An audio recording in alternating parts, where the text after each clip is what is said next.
The Gold Bug by Edgar Allan Poe.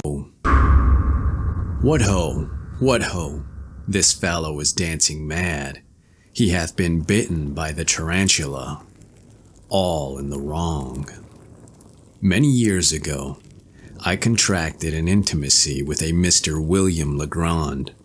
He was of an ancient Huguenot family, and had once been wealthy, but a series of misfortunes had reduced him to want.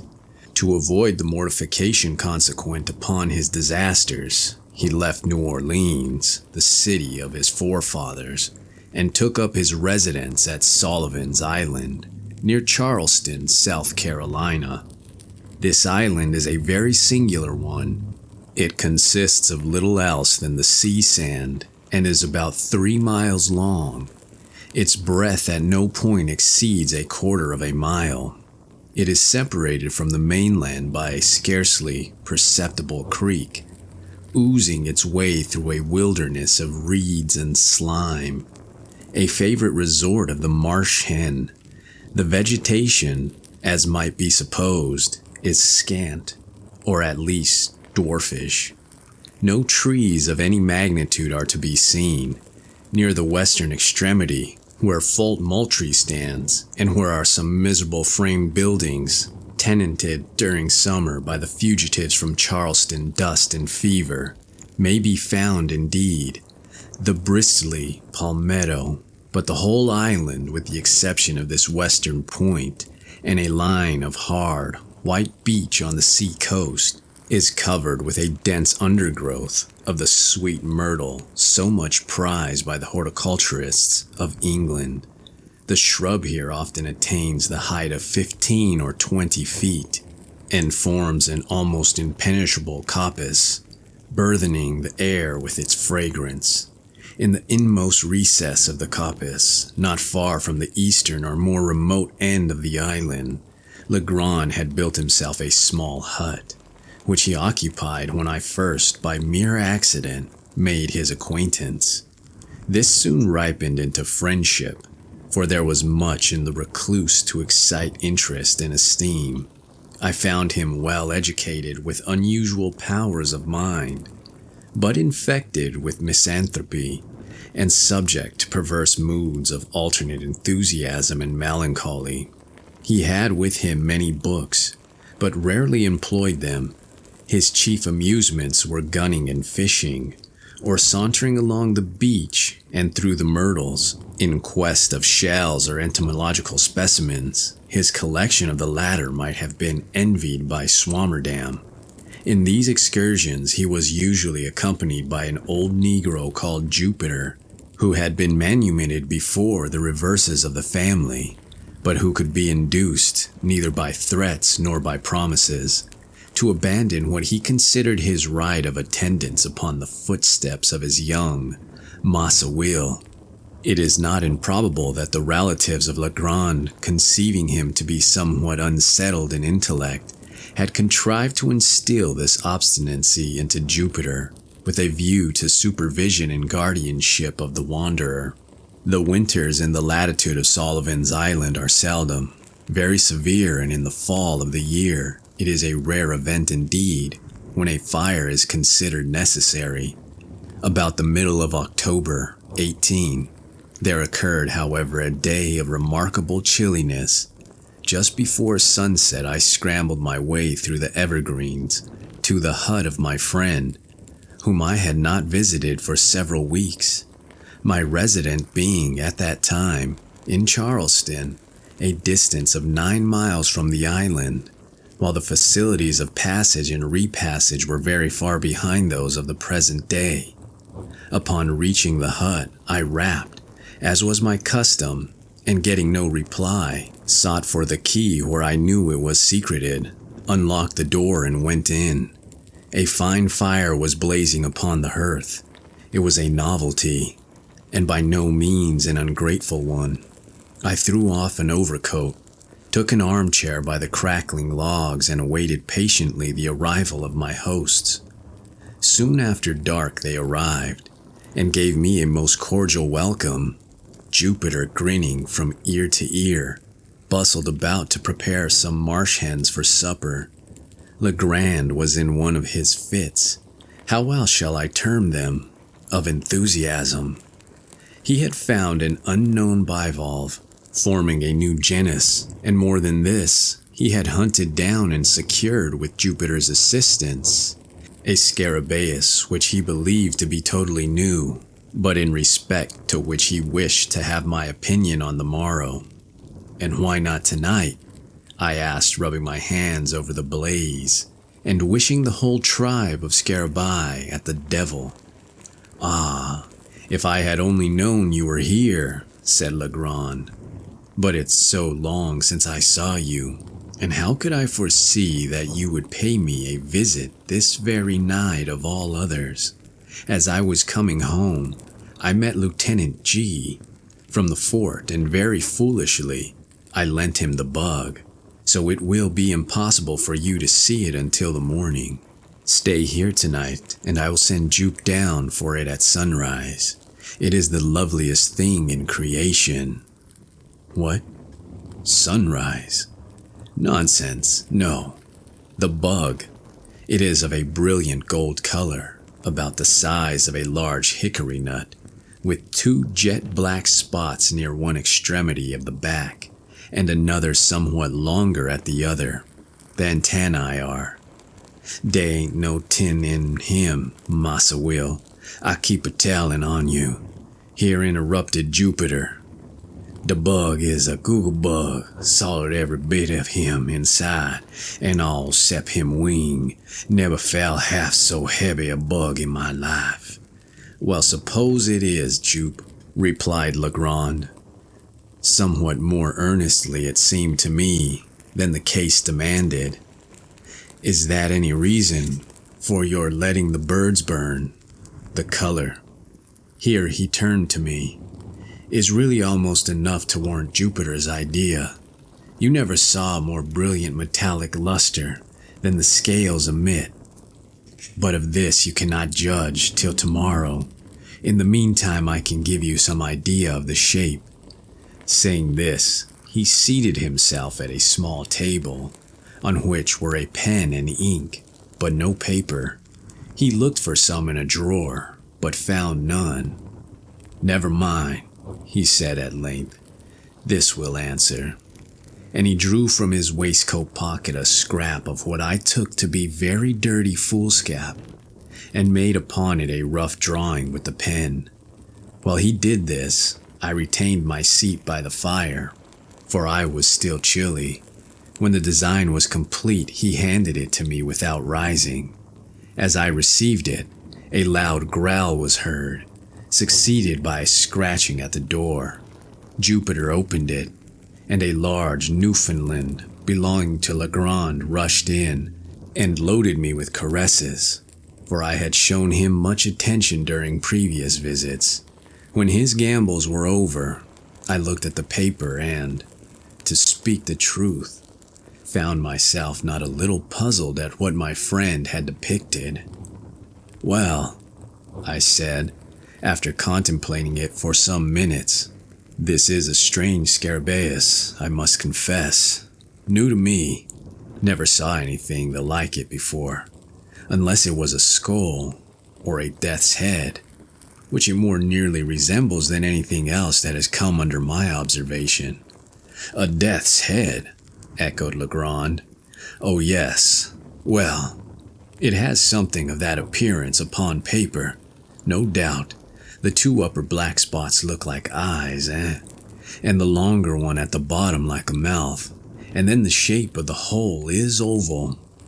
Perhaps so, said I. But, Legrand, I fear you are no artist. I must wait until I see the beetle itself, if I am to form any idea of its personal appearance. Well, I don't know, said he, a little nettled. I draw tolerably, should do it at least, have had good masters, and flatter myself that I am not quite a blockhead. But my dear fellow, you are joking then, said I. This is a very passable skull indeed.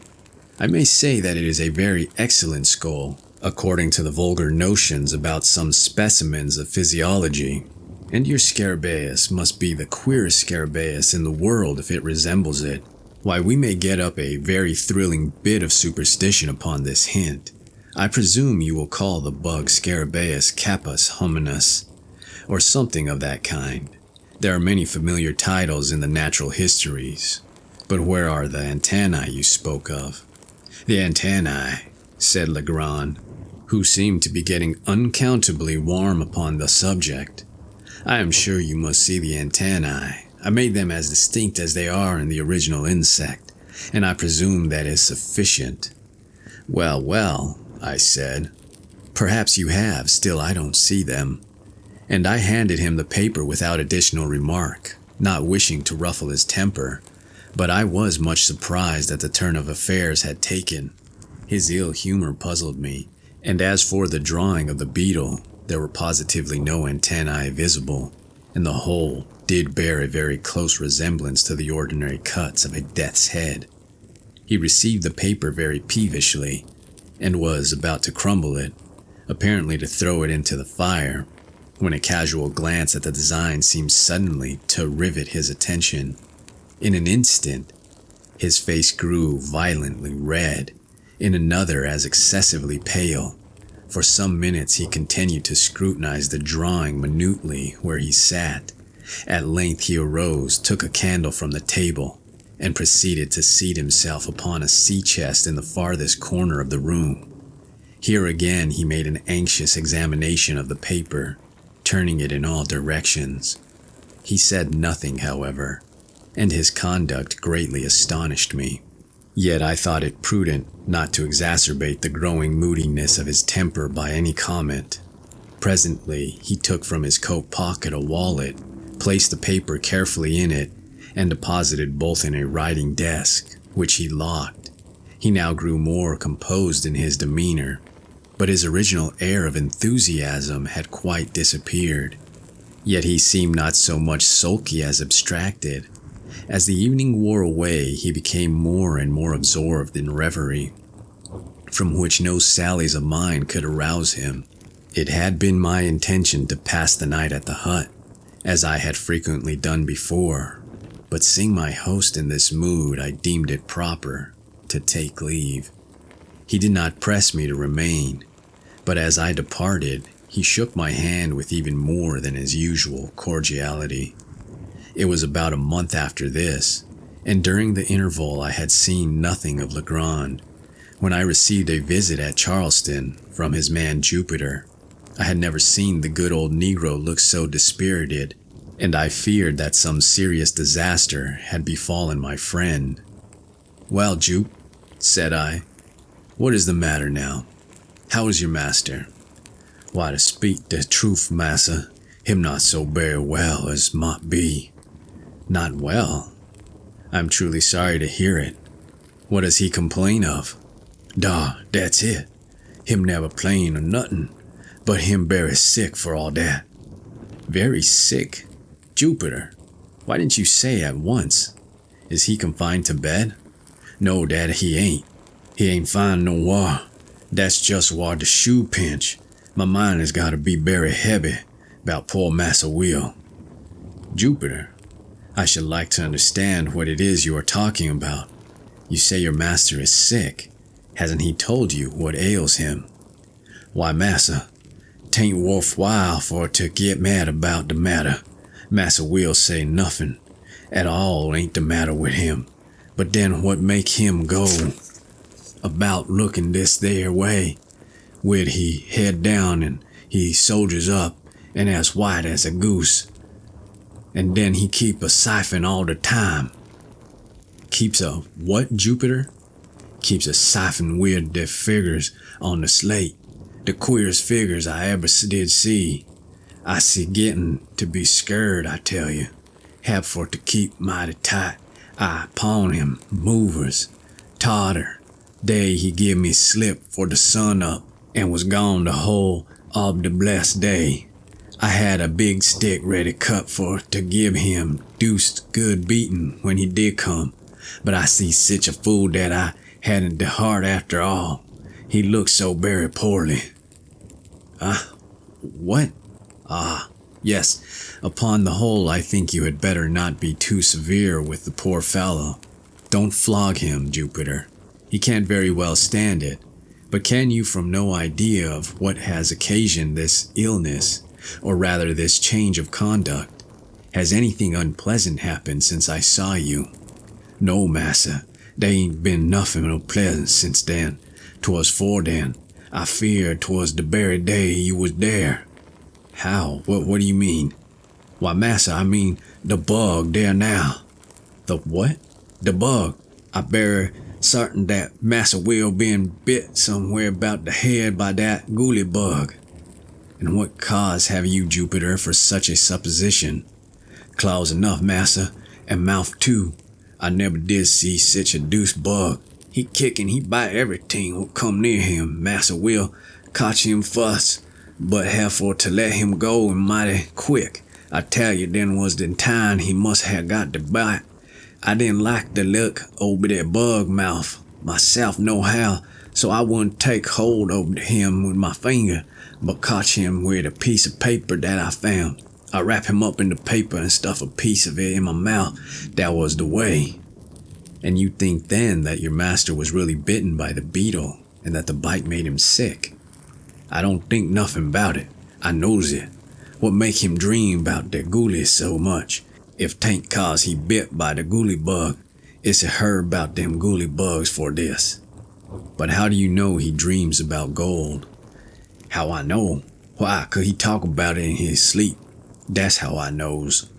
Well, Jupe, perhaps you are right. But to what fortunate circumstance am I to attribute the honor of a visit from you today? What the matter, massa? Did you bring any message from Mr. Legrand? No, massa. I bring this here pistol. And here Jupiter handed me a note which ran thus. My dear, why have I not seen you for so long a time? I hope you have not been so foolish as to take offense at any little brusquerie of mine. But no, that is improbable. Since I saw you, I have had great cause for anxiety. I have something to tell you, yet scarcely know how to tell it, or whether I should tell it at all. I have not been quite well for some days past, and poor old Jupe annoys me, almost beyond endurance, by his well-meant intentions. Would you believe it?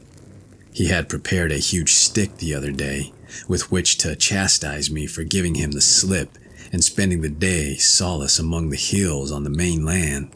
I verily believe that my ill looks alone saved me a flogging.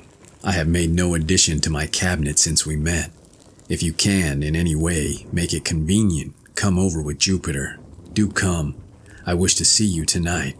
Upon business of importance, I assure you, that is of the highest importance. Ever yours, William Legrand.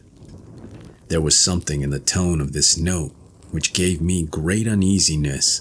Its whole style differed materially from that of Legrand. What could he be dreaming of? What new crochet possessed his excitable brain?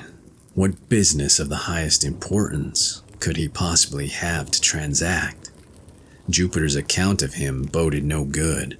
I dreaded lest the continued pressure of misfortune had at length fairly unsettled the reason of my friend. Without a moment's hesitation, therefore, I prepared to accompany the Negro.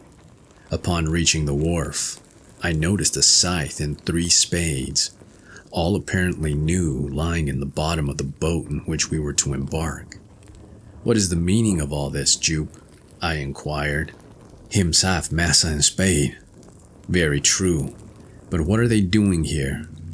Him the scythe and the spade what Massa Will sis pon my buying for him in town, and the devil's own lot of money I had to give for them. But what in the name of all that is mysterious is your Massa Will going to do with scythes and spades? That's more than I know, and they will take me if I don't believe.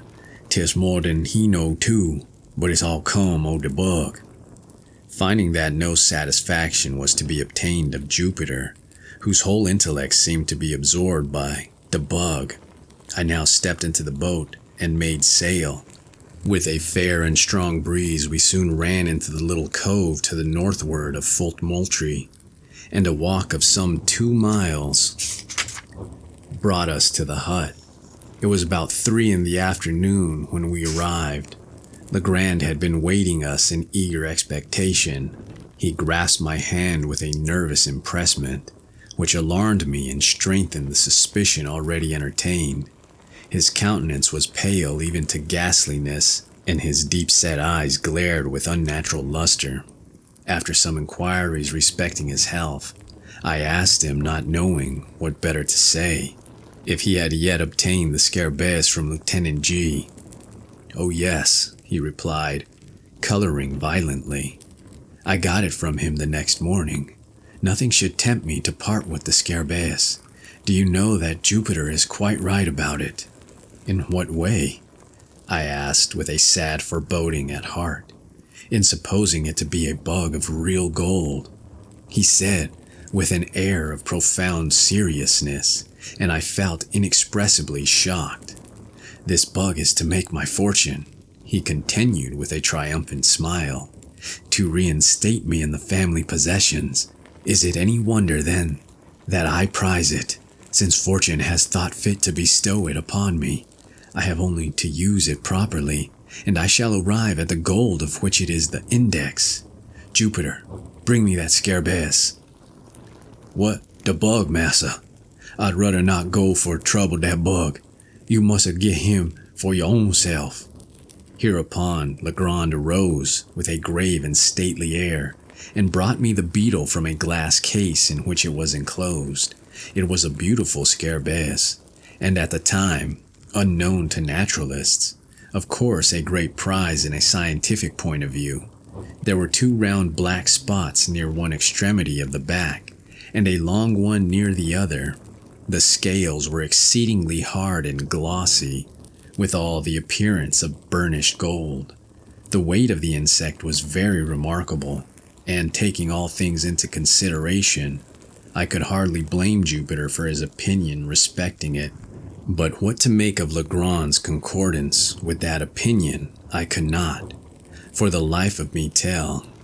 "I sent for you," said he in a grandiloquent tone, when I had completed my examination of the beetle. "I sent for you that I might have your counsel and assistance in furthering the views of fate and of the bug." "My dear Legrand," I cried, interrupting him, "you are certainly unwell and had better use some little precautions. You shall go to bed, and I will remain with you a few days, until you get over this. You're feverish and—" "Feel my pulse," said he. I felt it, and to say the truth, found not the slightest indication of fever. "But you may be ill and yet have no fever. Allow me this once to prescribe for you. In the first place, go to bed. In the next—" "You are mistaken," he interposed. "I am as well as I can expect to be under the excitement which I suffer. If you really wish me well, you will relieve this excitement." "And how is this to be done?" "Very easily. Jupiter and myself are going upon an expedition into the hills, upon the mainland, and in this expedition we shall need the aid of some person in whom we can confide. You are the only one we can trust. Whether we succeed or fail, the excitement which you now perceive in me will be equally allayed." "I am anxious to oblige you in any way," I replied. "But do you mean to say that this infernal beetle has any connection with your expedition into the hills?" "It has." "Then, Legrand, I can become a party to no such absurd proceedings." "I am sorry, very sorry, for we shall have to try it by ourselves." "Try it by yourselves? The man is surely mad. But stay, how long do you propose to be absent?" "Probably all night. We shall start immediately and be back at all events by sunrise." "And will you promise me upon your honor that when this freak of yours is over, and the bug business, good God, settled to your satisfaction, you will then return home and follow my advice implicitly, as that of your physician?" "Yes, I promise, and now let us be off, for we have no time to lose." With a heavy heart I accompanied my friend. We started about 4 o'clock, Legrand, Jupiter, the dog, and myself. Jupiter had with him the scythe and spades, the whole of which he insisted upon carrying more through fear, it seemed to me, of trusting either of the implements within reach of his master, than from any excess of industry or complacence. His demeanor was dogged in the extreme, and "dat deuced bug" were the sole words which escaped his lips during the journey. For my own part, I had charged of a couple of dark lanterns, while Legrand contented himself with the scarabæus, which he carried attached to the end of a bit of whipcord, twirling it to and fro with the air of a conjurer as he went. When I observed this last plain evidence of my friend's aberration of mind, I could scarcely refrain from tears. I thought it best, however, to humor his fancy at least for the present, or until I could adopt some more energetic measures with a chance of success. In the meantime, I endeavored, but all in vain, to sound him in regard to the object of the expedition. Having succeeded in inducing me to accompany him, he seemed unwilling to hold conversation upon any topic of minor importance, and to all my questions vouchsafed no other reply than, "We shall see." We crossed the creek at the head of the island by means of a skiff, and ascending the high grounds on the shore of the mainland, proceeded in a northwesterly direction, through a tract of country excessively wild and desolate, where no trace of a human footstep was to be seen. Legrand led the way with decision, pausing only for an instant, here and there to consult what appeared to be certain landmarks of his own contrivance upon a former occasion. In this manner we journeyed for about 2 hours, and the sun was just settling when we entered a region infinitely more dreary than any yet seen. It was a species of tableland near the summit of an almost inaccessible hill, densely wooded from base to pinnacle, and interspersed with huge crags, and appeared to lie loosely upon the soil, and in many cases were prevented from precipitating themselves into the valleys below, merely by the support of the trees against which they reclined. Deep ravines in various directions gave an air of still sterner solemnity to the scene.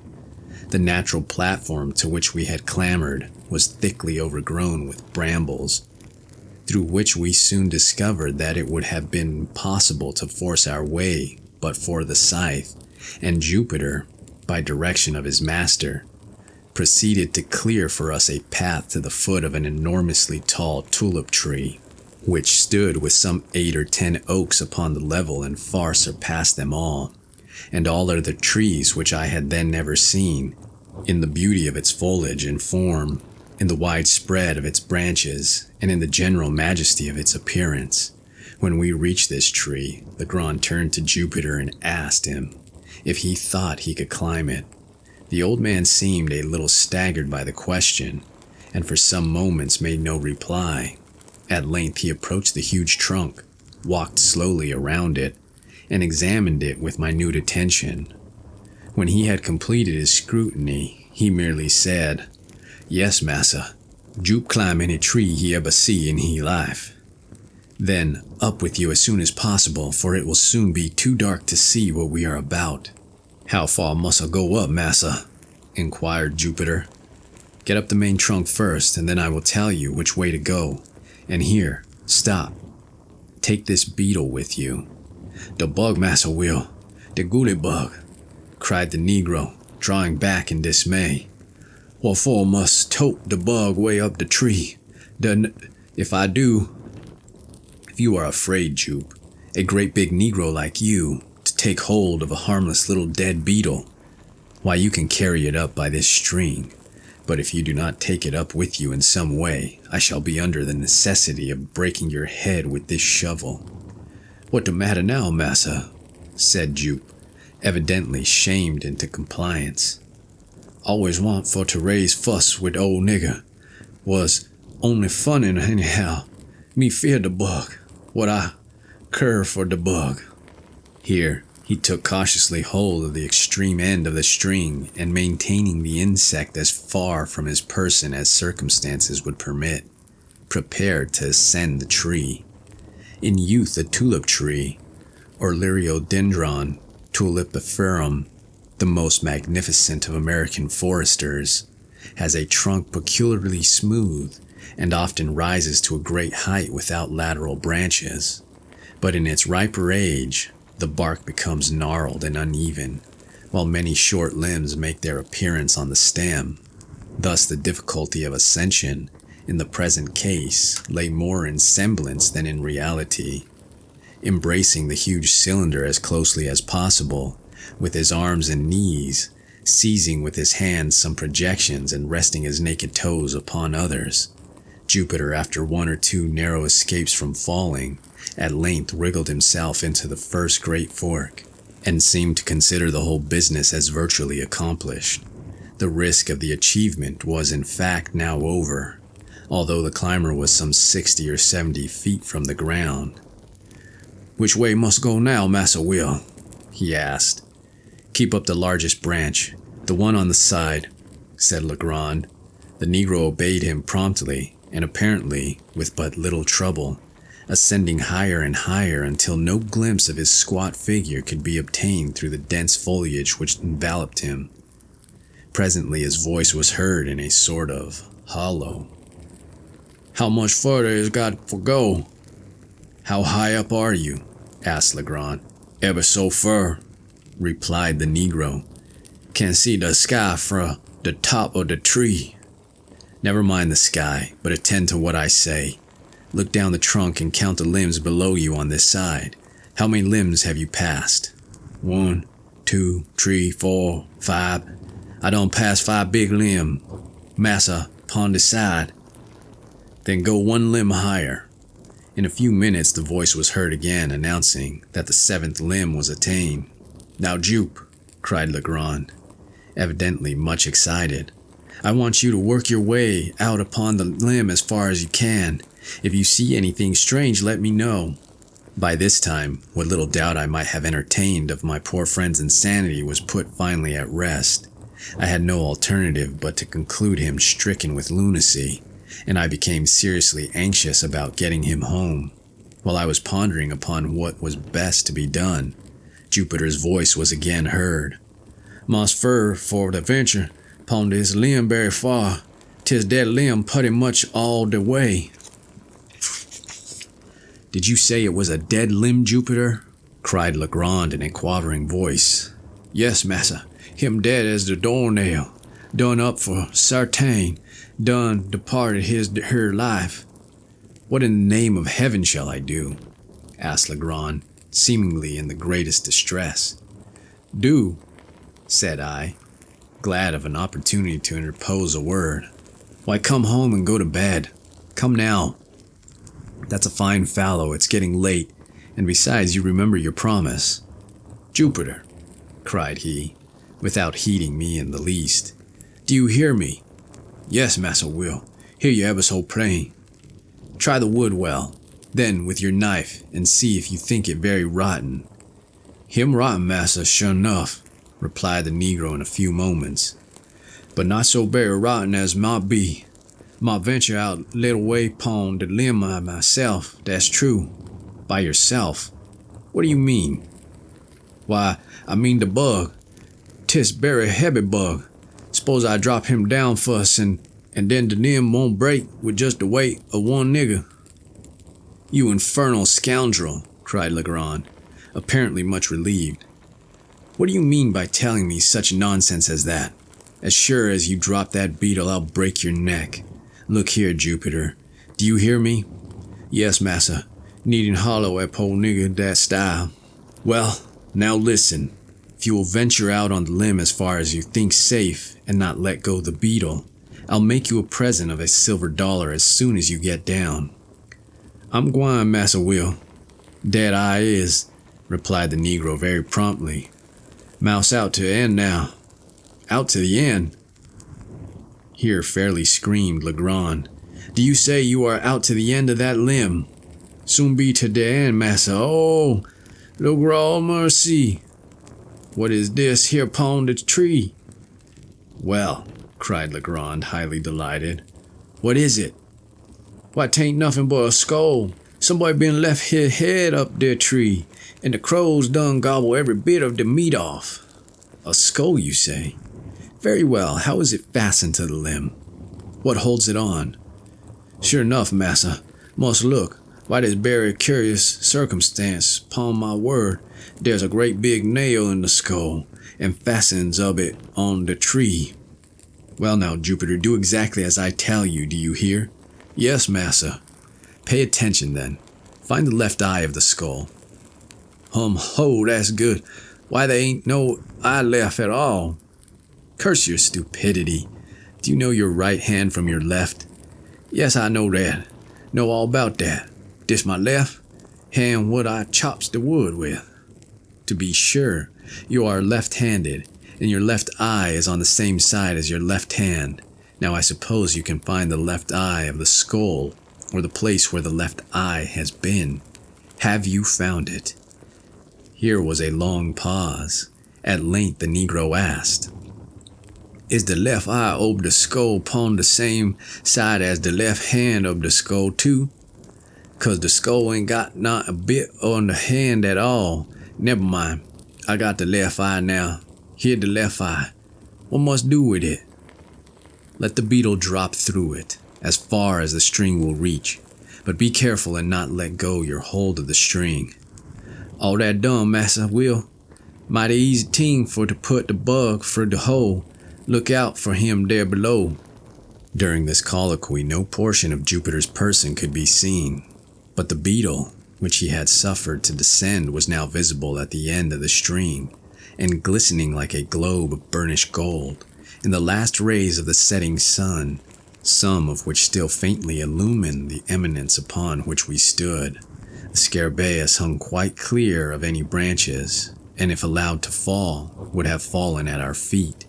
Legrand immediately took the scythe and cleared with it a circular space, 3 or 4 yards in diameter, just beneath the insect, and having accomplished this, ordered Jupiter to let go the string and come down from the tree, driving a peg with great nicety into the ground at the precise spot where the beetle fell. My friend now produced from his pocket a tape measure. Fastening one end of this at that point of the trunk of the tree which was nearest the peg, he unrolled it till it reached the peg and thence further unrolled it, in the direction already established by the 2 points of the tree and the peg, for the distance of 50 feet, Jupiter clearing away the brambles with the scythe. At the spot thus attained a second peg was driven, and about this, at a center, a rude circle, about 4 feet in diameter, described. Taking now a spade himself, and giving one to Jupiter and one to me, Legrand begged us to set about digging as quickly as possible. To speak the truth, I had no especial relish for such amusement at any time, and at that particular moment would most willingly have declined it, for the night was coming on, and I felt much fatigued with the exercise already taken. But I saw no mode of escape, and was fearful of disturbing my poor friend's equanimity by a refusal. Could I have depended indeed upon Jupiter's aid, I would have had no hesitation in attempting to get the lunatic home by force. But I was too well assured of the old Negro's disposition to hope that he would assist me under any circumstances, in a personal contest with his master. I made no doubt that the latter had been infected with some of the innumerable southern superstitions about money buried, and that his fantasy had received confirmation by the finding of the scarabaeus, or perhaps by Jupiter's obstinacy in maintaining it to be a bug of real gold.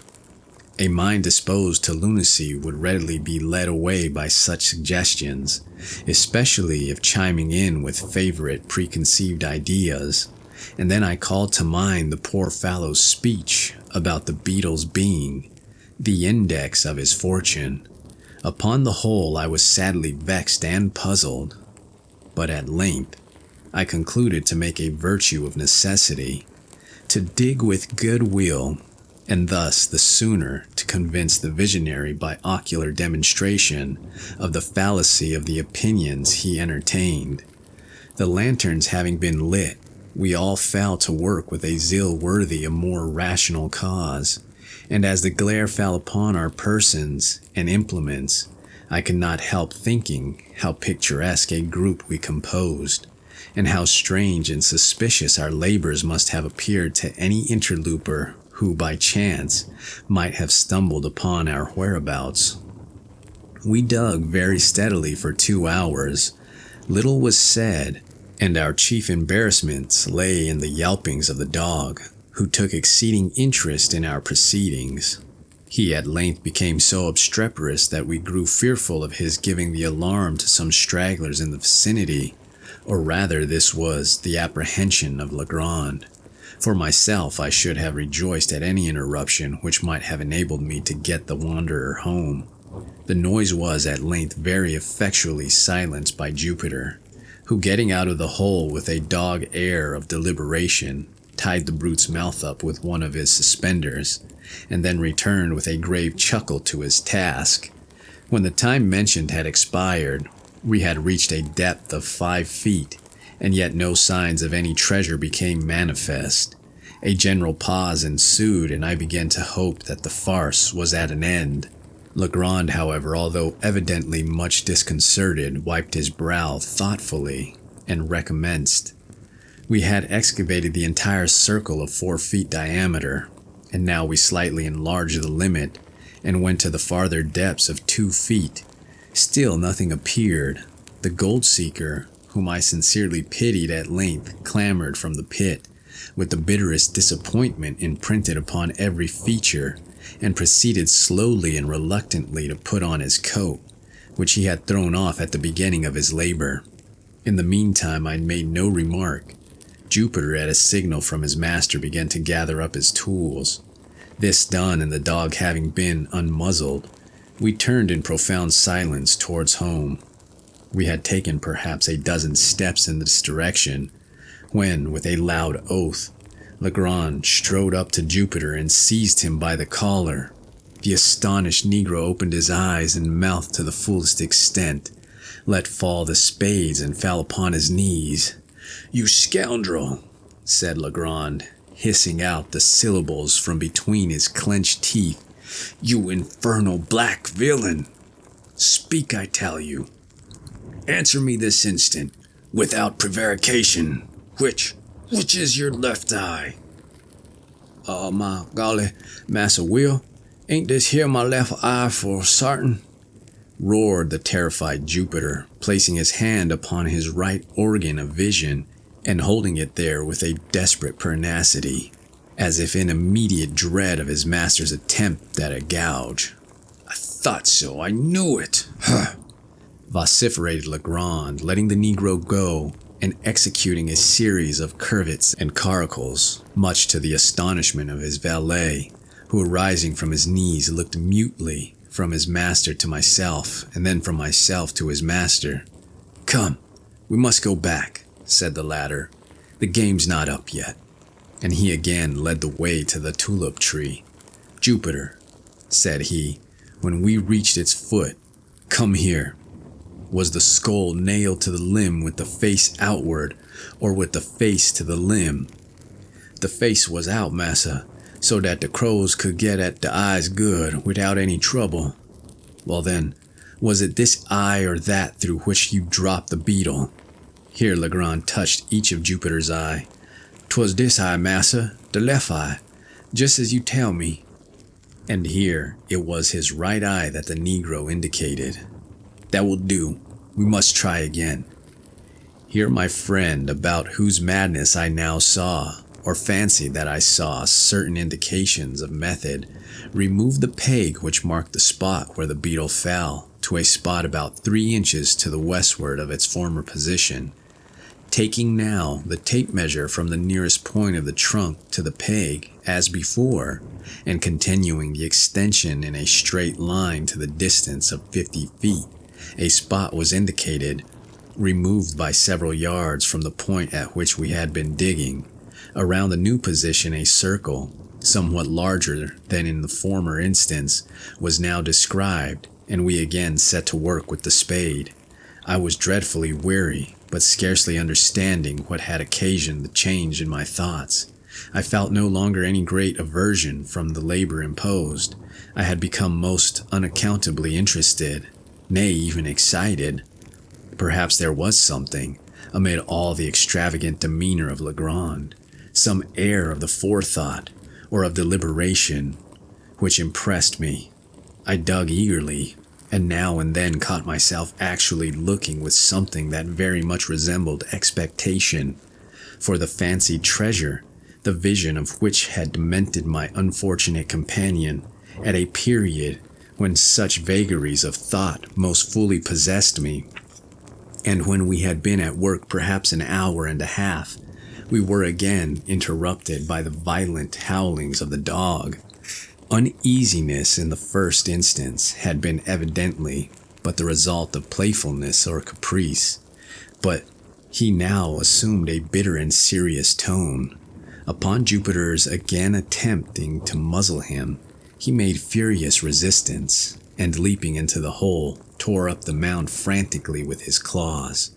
In a few seconds he had uncovered a mass of human bones, forming two complete skeletons intermingled with several buttons of metal, and what appeared to be the dust of decayed woolen.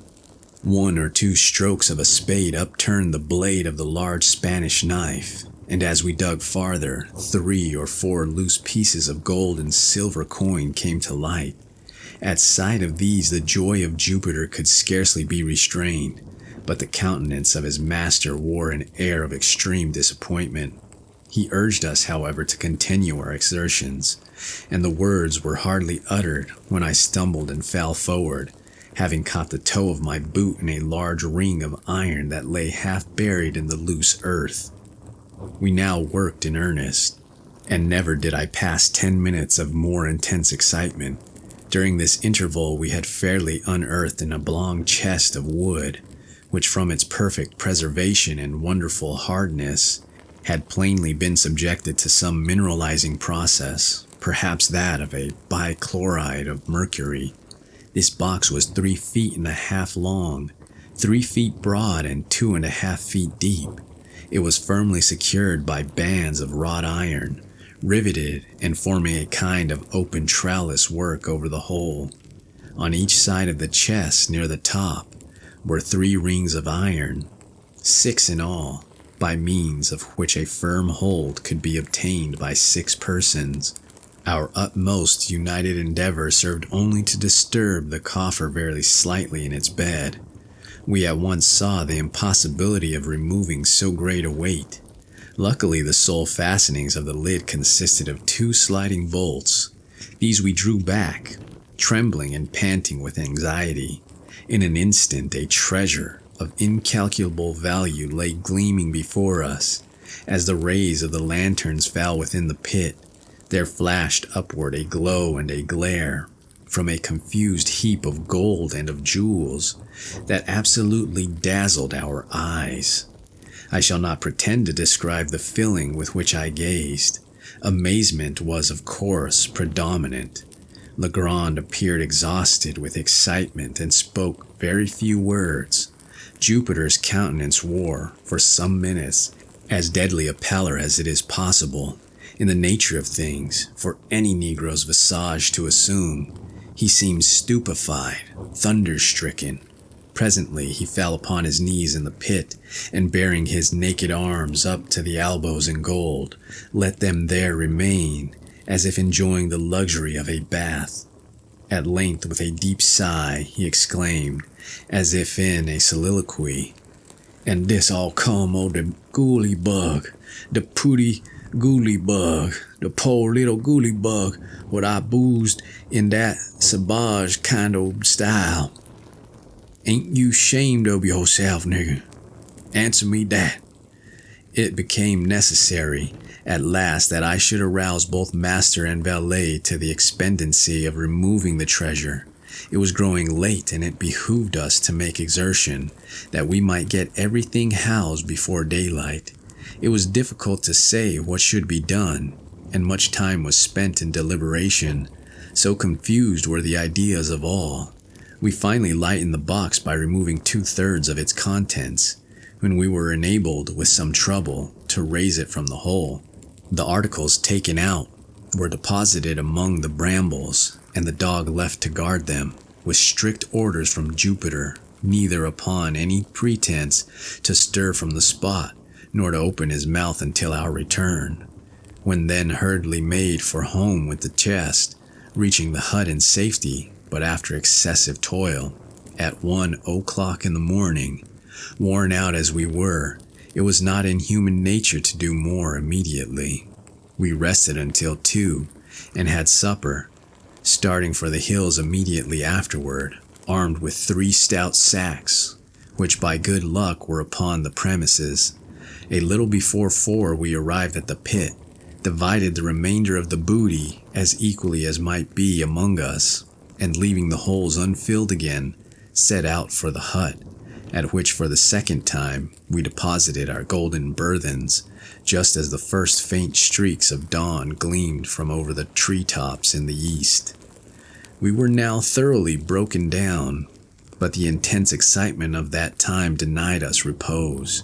After an unquiet slumber of some 3 or 4 hours' duration, we arose, as if by preconcert, to make examination of our treasure.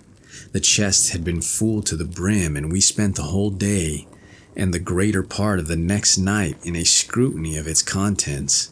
There had been nothing like order or arrangement. Everything had been heaped in promiscuously. Having assorted all with care, we found ourselves possessed of even vaster wealth than we had first supposed. In coin, there was rather more than $450,000, estimating the value of the pieces as accurately as we could by the tables of the period. There was not a particle of silver. All was gold of antique date and of great variety, French, Spanish, and German money, with a few English guineas and some counters, of which we had never seen specimens before. There were several large and heavy coins, so worn that we could make nothing of their inscriptions. There was no American money. The value of the jewels we found more difficulty in estimating. There were diamonds, some of them exceedingly large and fine, 110 in all, and not one of them small. 18 rubies of remarkable brilliancy, 310 emeralds, all very beautiful, and 21 sapphires with an opal. These stones had all been broken from their settings and thrown loose in the chest. The settings themselves, which we picked out from among the other gold, appeared to have been beaten up with hammers, as if to prevent identification. Besides all this, there was a vast quantity of solid gold ornaments, nearly 200 massive finger and earrings, rich chains, 30 of these, if I remember, 83 very large and heavy crucifixes, 5 gold censers of great value, a prodigious golden punch bowl, ornamented with richly chased vine leaves and bacchanalian figures, with 2 sword handles exquisitely embossed, and many other smaller articles which I cannot recollect. The weight of these valuables exceeded 350 pounds avoirdupois, and in this estimate I have not included 197 superb gold watches, 3 of the number being worth each $500, if one. Many of them were very old, and as timekeepers valueless, the works having suffered more or less from corrosion, but all were richly jeweled and in case of great worth. We estimated the entire contents of the chest that night at $1.5 million, and upon the subsequent disposal of the trinkets and jewels, a few being retained for our own use, it was found that we had greatly undervalued the treasure. When at length we had concluded our examination, and the intense excitement of the time had, in some measure, subsided, Legrand, who saw that I was dying with impatience for a solution of this most extraordinary riddle, entered into a full detail of all the circumstances connected with it. "You remember," said he, "the night when I handed you the rough sketch I had made of the Scarabaeus. You recollect also that I became quite vexed at you for insisting that my drawing resembled a death's head. When you first made this assertion, I thought you were jesting, but afterward I called to mind the peculiar spots on the back of the insect, and admitted to myself that your remark had some little foundation in fact. Still, the sneer at my graphic powers irritated me, for I am considered a good artist, and therefore when you handed me the scrap of parchment, I was about to crumble it up and throw it angrily into the fire. "The scrap of paper, you mean?" said I. "No, it had much of the appearance of paper, and at first I supposed it to be such, but when I came to draw upon it, I discovered it at once to be a piece of very thin parchment. It was quite dirty, you remember. Well, as I was in the very act of crumbling it up, my glance fell upon the sketch at which you had been looking, and you may imagine my astonishment when I perceived, in fact, the figure of a death's head just where, it seemed to be, I had made the drawing of the beetle. For a moment I was too much amazed to think with accuracy. I knew that my design was very different in detail from this, although there was a certain similarity in general outline.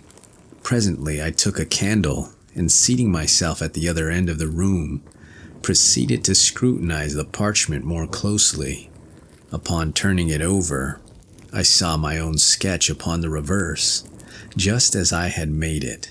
My first idea now was mere surprise at the really remarkable similarity of outline, at the singular coincidence involved in the fact that, unknown to me, there should have been a skull upon the other side of the parchment, immediately beneath my figure of the Scarabaeus, and that this skull, not only in outline, but in size, should so closely resemble my drawing. I say the singularity of this coincidence absolutely stupefied me for a time. This is the usual effect of such coincidences. The mind struggles to establish a connection, a sequence of cause and effect, and being unable to do so, suffers a species of temporary paralysis. But when I recovered from this stupor, there dawned upon me gradually a conviction which startled me even far more than coincidence. I began distinctly, positively to remember that there had been no drawing upon the parchment when I made my sketch of the Scarabaeus. I became perfectly certain of this, for I recollected turning up first one side and then the other, in search of the cleanest spot. Had the skull been there, of course, I could have not failed to notice it. Here was indeed a mystery which I felt is impossible to explain, but even at that early moment there seemed to glimmer, faintly, within the most remote and secret chambers of my intellect, a glowworm-like conception of that truth which last night's adventure brought to so magnificent a demonstration. I arose at once, and putting the parchment securely away, dismissed all further reflection until I should be alone. When you had gone and Jupiter was fast asleep, I betook myself to a more methodical investigation of the affair. In the first place, I considered the manner in which the parchment had come into my possession. The spot where we discovered the Scarabaeus was on the coast of the mainland, about a mile eastward of the island, and but a short distance above high water mark. Upon my taking hold of it, it gave me a sharp bite, which caused me to let it drop. Jupiter, with his accustomed caution, before seizing the insect, which had flown toward him, looked about him for a leaf, or something of that nature by which to take hold of it. It was at this moment that his eyes, and mine also, fell upon the scrap of parchment, which I then supposed to be paper. It was lying half buried in the sand, a corner sticking up. Near the spot where we found it, I observed the remnants of the hull of what appeared to have been a ship's longboat. That wreck seemed to have been there for a very great while, for the resemblance to boat timbers could scarcely be traced. Well, Jupiter picked up the parchment, wrapped the beetle in it, and gave it to me. Soon afterward we turned to go home, and on the way met Lieutenant G. I showed him the insect, and he begged me to let him take it to the fort. Upon my consenting, he thrust it forthwith into his waistcoat pocket, without the parchment in which it had been wrapped, and which I continued to hold in my hand during his inspection. Perhaps he dreaded my changing my hand and thought it best to make sure of the prize at once. You know how enthusiastic he is on all subjects connected with natural history. At the same time, without being conscious of it, I must have deposited the parchment in my own pocket. You remember that when I went for the table, for the purpose of making a sketch of the beetle, I found no paper where it was usually kept. I looked in the drawer and found none there. I searched my pockets, hoping to find an old letter. When my hand fell upon the parchment, I thus detail the precise mode in which it came into my possession, for the circumstances impressed me with peculiar force. No doubt you'll think me fanciful, but I had already established a kind of connection. I had put together two links of a great chain. There was a boat lying upon the seacoast, and not far from the boat was a parchment, not a paper, with a skull depicted upon it. You will of course ask, where is the connection? I reply that the skull, or death's head, is the well-known emblem of the pirate. The flag of the death's head is hoisted in all engagements. I have said that the scrap was parchment, and not paper. Parchment is durable, almost imperishable. Matters of little moment are rarely consigned to parchment, since for the mere ordinary purpose of drawing or writing, it is not nearly so well adapted as paper. This reflection suggested some meaning, some relevancy, in the death's head. I did not fail to observe also the form of the parchment. Although one of its corners had been by some accident destroyed, it could be seen that the original form was oblong. It was just such a slip, indeed, as might have been chosen for a memorandum, for a record of something, to be long remembered and carefully preserved. But, I interposed, you say that the skull was not upon the parchment when you made the drawing of the beetle.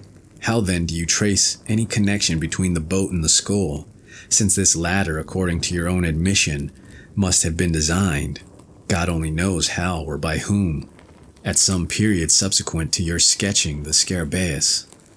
Ah, hereupon turns the whole mystery. Although the secret at this point I had comparatively little difficulty in solving, my steps were sure and could afford a single result. I responded, for example, thus. When I drew the Scarabaeus, there was no skull apparent upon the parchment. When I had completed the drawing, I gave it to you, and observed you narrowly until you returned it. You therefore did not design the skull, and no one else was present to do it. Then it was not done by human agency, and nevertheless it was done. At this stage of my reflections, I endeavored to remember, and did remember with entire distinctness, every incident which occurred about the period in question. The weather was chilly, oh, rare and happy accident, and a fire was blazing upon the hearth. I was heated with exercise and sat near the table. You, however, had drawn a chair close to the chimney, just as I placed the parchment in your hand, and as you were in the act of inspecting it, Wolf, the Newfoundland, entered and leaped upon your shoulders. With your left hand you caressed him and kept him off, while your right, holding the parchment, was permitted to fall listlessly between your knees, and in close proximity to the fire. At one moment I thought the blaze had caught it, and was about to caution you, but before I could speak you had withdrawn it, and were engaged in its examination. When I considered all these particulars, I doubted not for a moment that heat had been the agent in bringing to light upon the parchment the skull which I saw designed upon it. You are well aware that chemical preparations exist, and have existed time out of mind, by means of which it is possible to write upon either paper or vellum, so that the character shall become visible only when subjected to the action of fire. Zaffre, digested in aqua regia, and diluted with 4 times its weight of water, is sometimes employed. A green tint results.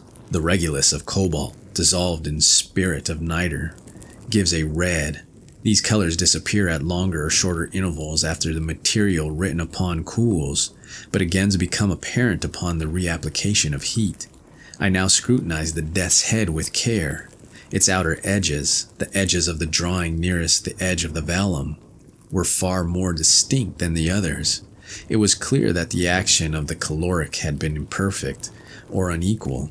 I immediately kindled a fire and subjected every portion of the parchment to a glowing heat. At first, the only effect was the strengthening of the faint lines in the skull, but upon persevering in the experiment, there became visible at the corner of the slip, diagonally opposite to the spot in which the death's head was delineated, the figure of what I at first supposed to be a goat. A closer scrutiny, however, satisfied me that it was intended for a kid. "Ha ha," said I. "To be sure I had no right to laugh at you. $1.5 million of money is too serious a matter for mirth. But you are not about to establish a third link in your chain. You will not find any especial connection between your pirates and a goat. Pirates, you know, have nothing to do with goats. They appertain to the farming interest. But I have just said that the figure was not that of a goat. Well, a kid then. Pretty much the same thing." "Pretty much, but not altogether," said Legrand. "You may have heard of one Captain Kidd. I at once looked upon the figure of the animal as a kind of punning or hieroglyphical signature. I say signature because its position upon the vellum suggested this idea. The death's head at the corner diagonally opposite had in the same manner the air of a stamp or seal, but I was sorely put out by the absence for all else of the body to my imagined instrument, of the text for my context. I presume you expected to find a letter between the stamp and the signature. Something of that kind. The fact is, I felt irresistibly impressed with a presentiment of some vast good fortune impending. I can scarcely say why. Perhaps, after all, it was rather a desire than an actual belief. But do you know that Jupiter's silly words about the bug being of solid gold had a remarkable effect upon my fancy? And then the series of accidents and coincidences. These were so very extraordinary. Do you observe how mere an accident it was that these events should have occurred upon the sole day of all the year in which it has been, or may be sufficiently cool for fire, and that without the fire, or without the intervention of the dog at the precise moment in which he appeared, I should never have become aware of the death's head, and so never the possessor of the treasure? But proceed. I am all impatience. Well, you have heard, of course, the many stories current, the 1,000 vague rumors afloat about money buried somewhere upon the Atlantic coast by Kidd and his associates. These rumors must have had some foundation in fact, and that the rumors have existed so long and so continuous could have resulted, it appeared to me, only from the circumstance of the buried treasure still remaining entombed. Had Kidd concealed his plunder for a time, and afterward reclaimed it, the rumors would scarcely have reached us in their present unvarying form. You will observe that the stories told are all about money seekers, not about money finders. Had the pirates recovered his money, there the affair would have dropped. It seemed to me that some accident, say the loss of a memorandum indicating its locality, have deprived him of the means of recovering it, and that this accident had become known to his followers, who otherwise might never have heard that treasure had been concealed at all, and who, busying themselves in vain, because unguided attempts to regain it had given first birth, and then universal currency, to the reports which are now so common. Have you ever heard of any important treasure being unearthed along the coast? Never. But the Kidd's accumulations were immense, is well known. I took it for granted, therefore, that the earth still held them, and you will scarcely be surprised when I tell you that I felt a hope, nearly amounting to certainty, that the parchment so strangely found involved a lost record of the place of deposit. But how did you proceed? I held the vellum again to the fire, after increasing the heat, but nothing appeared. I now thought it possible that the coating of dirt might have something to do with the failure, so I carefully rinsed the parchment by pouring warm water over it, and having done this, I placed it in a tin pan with the skull downward, and put the pan upon a furnace of lighted charcoal. In a few minutes, the pan having become thoroughly heated, I removed the slip, and to my inexpressible joy, found it spotted in several places with what appeared to be figures arranged in lines. Again I placed it in the pan, and suffered it to remain another minute. Upon taking it off, the whole was just as you see it now. Here Legrand, having reheated the parchment, submitted it to my inspection.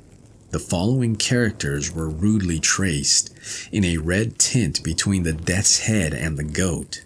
53, pound, 305, brackets, 6 times, colon, 4826, brackets, 4 plus, brackets, 4 plus, 806, times, colon, 48, cross, 8, paragraph, 60, 0, 85, I, cross, brackets, semicolon, etc., etc.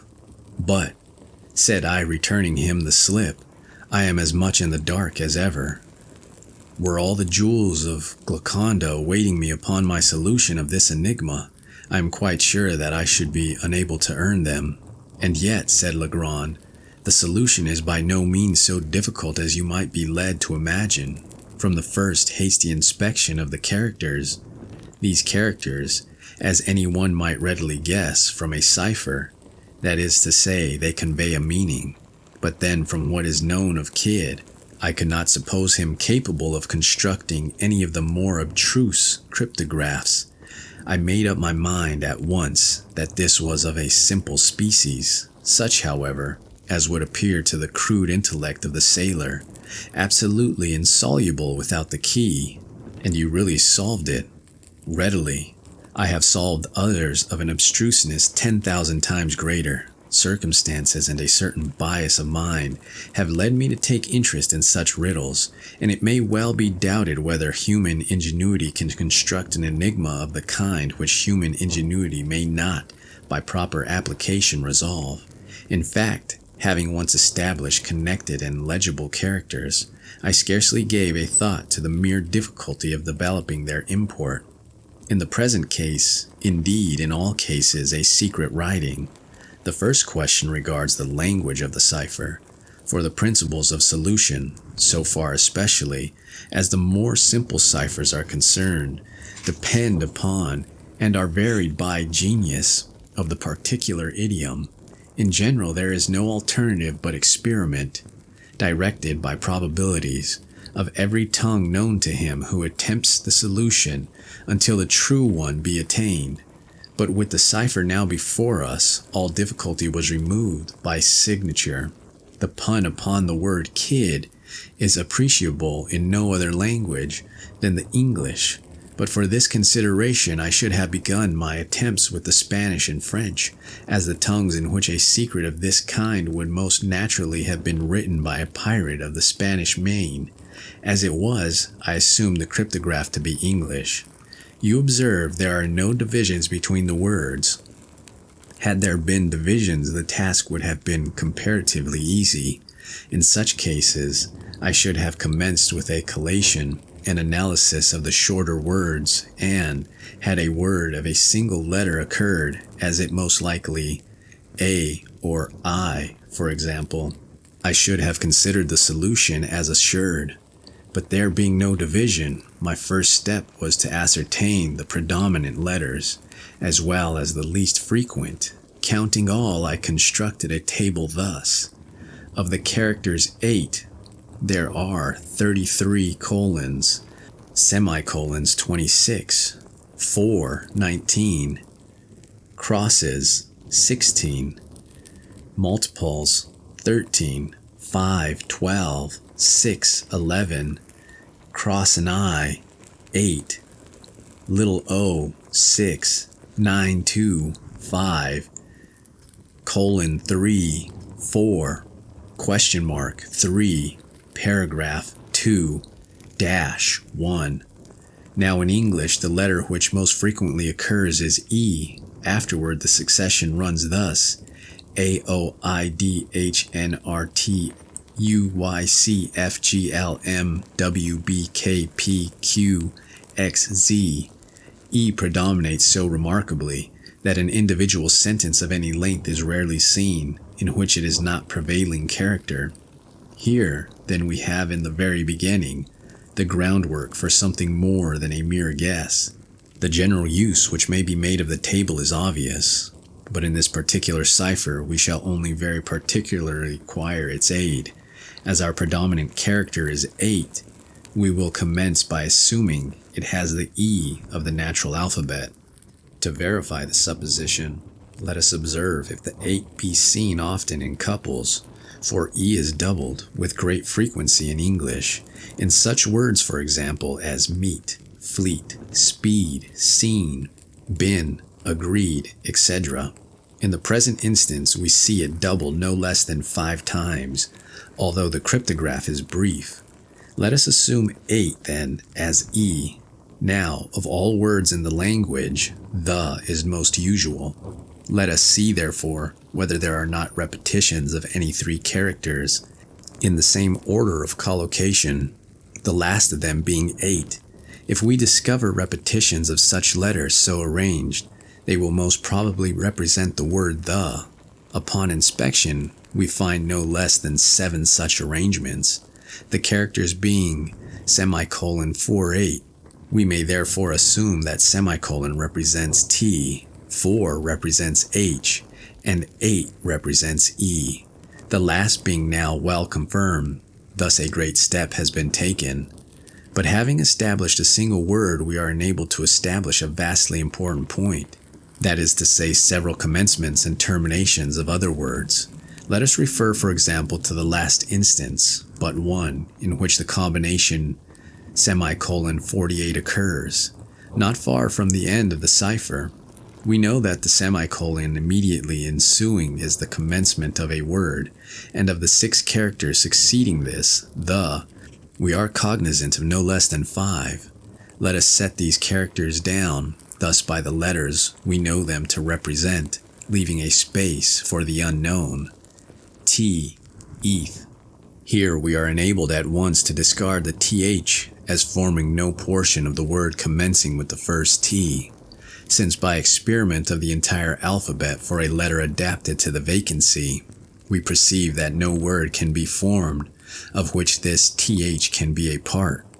We are thus narrowed into T, E, and going through the alphabet, if necessary as before, we arrive at the word tree as the sole possible reading. We thus gain another letter, R, represented by brackets, with the words the tree in juxtaposition. Looking beyond these words for a short distance, we again see the combination semicolon 48 and employ it by way of termination to what immediately precedes. We have thus this arrangement, the tree, semicolon 4 brackets, crosses, question mark 34, the, or substituting the natural letters where known, it reads thus, the tree, thr, crosses, question mark 3h, the. Now, if in place of the unknown characters we leave blank spaces or substitute dots, we read thus, the tree, thr, h, the, when the word through makes itself evident at once, but this discovery gives us 3 new letters, O, U, and G, represented by the crosses, question mark, and 3. Looking now narrowly through the cipher for combinations of known characters, we find not very far from the beginning this arrangement, 83, bracket, 88, or EGREE, which plainly is the conclusion of the word degree and gives us another letter D, represented by the cross. 4 letters beyond the word degree, we perceive the combination semicolon 46 bracket semicolon 88, translating the known characters and representing the unknown by dots as before. We read thus, th.rtee, an arrangement immediately suggestive of the word 13, and again furnishing us with 2 new characters, I and N, represented by 6 and the asterisk. Referring now to the beginning of the cryptograph, we find the combination 53 plus plus cross. Translating as before, we obtain good, which assures us that the first letter is A, and that the first two words are a good. It is now time that we arrange our key as far as discovered. In a tabular form, to avoid confusion, it will stand thus. 5 represents A, cross represents D, 8 E, 3G, 4H, 6I, asterisk N, plus 0, brackets R, semicolon T, question mark U. We have therefore no less than 11 of the most important letters represented. It will be unnecessary to proceed with the details of the solution.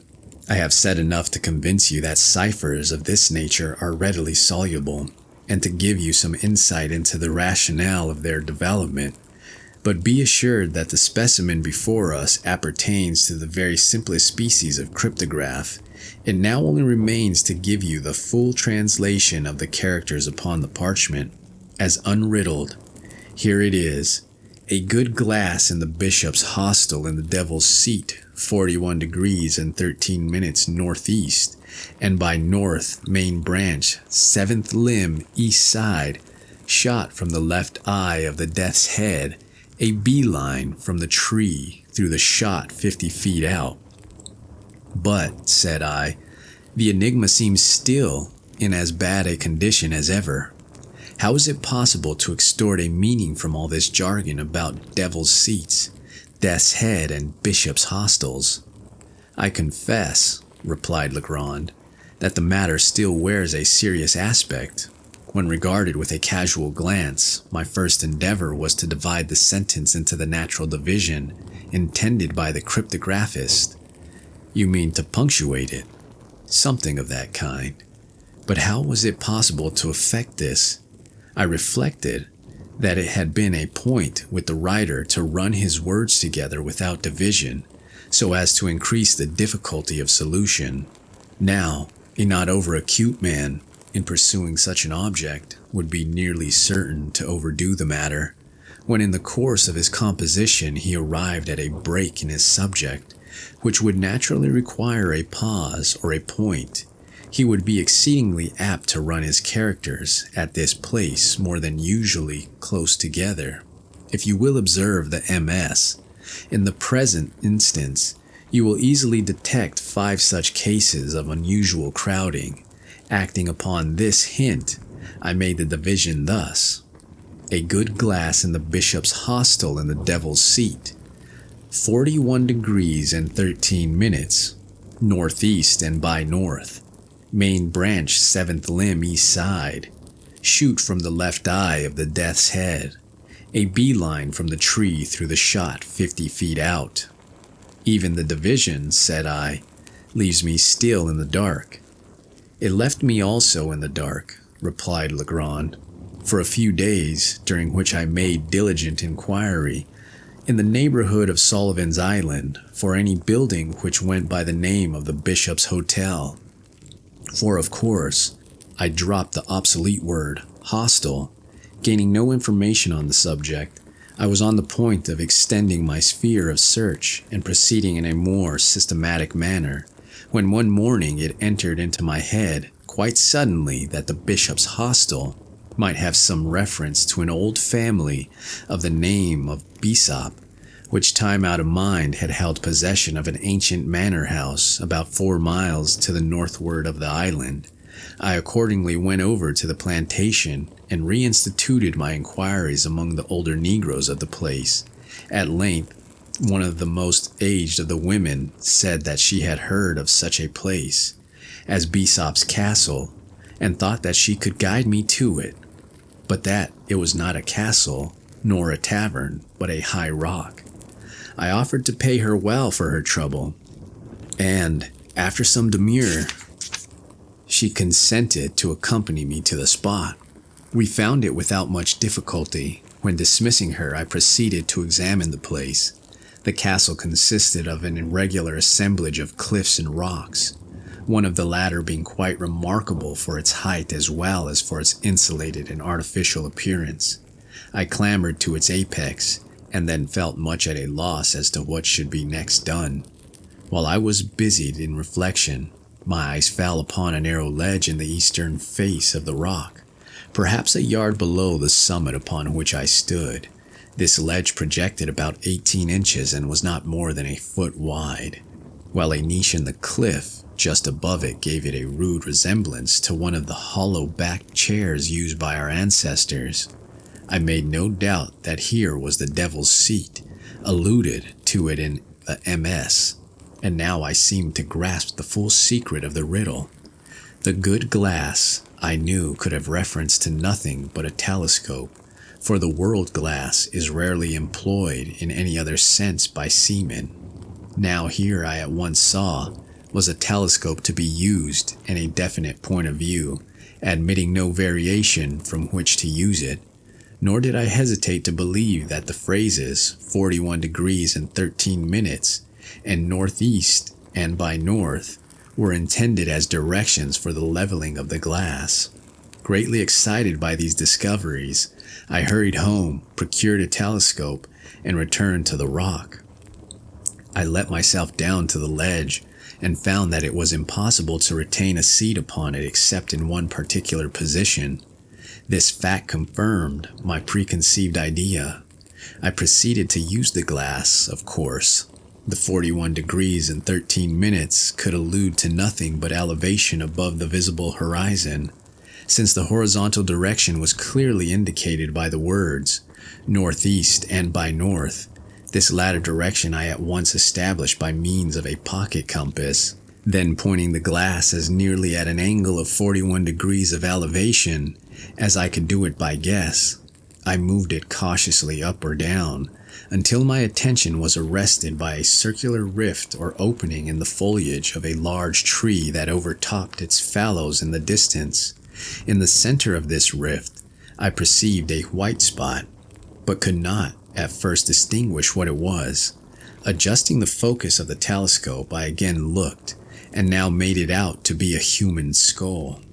Upon this discovery, I was so sanguine as to consider the enigma solved, for the phrase main branch, seventh limb east side, could refer only to the position of the skull upon the tree, while shoot from the left eye of the death's head admitted also of but one interpretation in regard to a search for buried treasure. I perceived that the design was to drop a bullet from the left eye of the skull, and that a beeline, or in other words, a straight line drawn from the nearest point of the trunk through the shot, or the spot where the bullet fell, and thence extended to a distance of 50 feet, would indicate a definite point, and beneath this point I thought it at least possible that a deposit of value lay concealed. All this, I said, is exceedingly clear, and although ingenious, still simple and explicit. When you left the Bishop's Hotel, what then? Why, having carefully taken the bearings of the tree, I turned homeward. The instant that I left the Devil's Seat, however, the circular rift vanished, nor could I get a glimpse of it afterward. Turn as I would, what seems to me the chief ingenuity in this whole business is the fact, for repeated experiment has convinced me it is a fact, that the circular opening in question is visible from no other attainable point of view than that afforded by the narrow ledge upon the face of the rock. In the expedition to the Bishop's Hotel, I had been attended by Jupiter, who had no doubt observed for some weeks past the abstraction of my demeanor, and took especial care not to leave me alone.